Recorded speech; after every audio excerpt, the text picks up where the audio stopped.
Halo semua, kawan-kawan investor. Kali ini kita berada di segmen kabar emiten ya.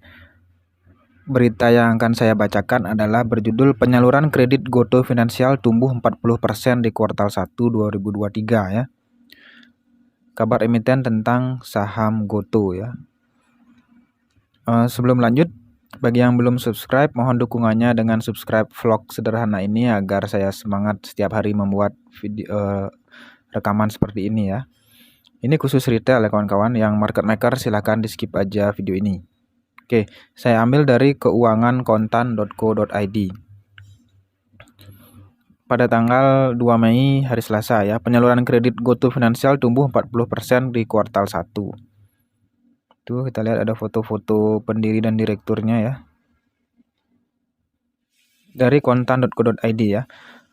Kinerja bisnis keuangan PT GoTo Gojek Tokopedia mulai menunjukkan perbaikan. Itu tidak hanya tercermin dari kenaikan nilai transaksi atau gross transaction value, tapi juga dari sisi pinjaman dan margin. Sepanjang kuartal 2023, kuartal pertama, GoTo Finansial GTV mencatatkan nilai transaksi 91,5 triliun, tumbuh 18% dari periode yang sama tahun lalu. Capaian ini jadi penopang utama pertumbuhan GTV GoTo sebesar 6% year on year pada periode tersebut. Adapun pinjaman yang disalurkan GTV atau credit channeling mencapai 831 miliar hingga akhir Maret 2023, tumbuh 40% dari kuartal sebelumnya. Luar biasa ya, langsung 831 miliar ya tanpa kantor.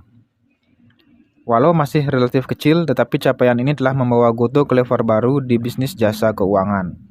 GTF menyumbang pendapatan bruto senilai 424 miliar sepanjang 3 bulan pertama tahun ini, meningkat 25% dari periode yang sama tahun sebelumnya. Meski pendapatan kotor hanya tumbuh 25%, tetapi GTF berhasil membalikkan margin kontribusi dari sebelumnya minus 349 miliar menjadi surplus 19 miliar atau membaik 105%. Margin kontribusi adalah pendapatan bruto dikurangi beban pokok pendapatan, insentif dan biaya pemasaran produk, itu margin kontribusi ya. Indikator ini digunakan untuk mengukur tingkat efisiensi perusahaan dalam menghasilkan pendapatan. Semakin efisien biaya yang dikeluarkan, maka semakin baik fundamental perusahaan. Margin kontribusi adalah fase terpenting menuju adjusted EBITDA positif ya. GTF mencatatkan adjusted EBITDA minus 516 miliar di kuartal 1 2023. Tetapi itu membaik dari periode sama tahun lalu dengan minus mencapai 752 miliar. Menurut Direktur Utama Grup GoTo, Andre Solistio harusnya ini, capaian tersebut menunjukkan bahwa GoTo Finansial telah menuju profitabilitas dengan tetap mempertahankan pertumbuhan. Ya, GoTo sudah mulai mencari profit ya kawan-kawan. Capaian itu didorong oleh pendapatan bruto dari unit bisnis ini yang juga meningkat 25% year on year menjadi 424 miliar dengan take rate yang meningkat sekitar 0,5% dibanding tahun sebelumnya. Produk consumer lending diperkirakan akan menjadi salah satu pendorong pertumbuhan utama pada unit bisnis finansial teknologi, ujar Andre dalam keterangan resminya Kamis 27 April ya. Analisis memprediksi GTF bakal memainkan peran penting dalam mempercepat profitabilitas GoTo ya. Ya sih, GoTo bakal nyari duit dari GTF ini ya, GoTo Finansial. Pasalnya bisnis pembiayaan konsumen menjanjikan margin tinggi sehingga dampaknya ke take rate bakal signifikan. Saat ini take rate GTF masih di bawah 2% karena selama ini hanya mengandalkan komisi transaksi sebagai sumber pendapatan. Ekspansi ke bisnis lending yang menghasilkan pendapatan bunga tentu bakal melambungkan take rate GTF ya. GoTo juga dinilai punya peluang meningkatkan take rate dari GTF melalui bisnis pinjaman. Apalagi saat ini GTF baru menyasar segmen pengguna atau pelanggan melalui produk GoPayLater cicil. Jadi banyak yang pakai GoPayLater ini ya.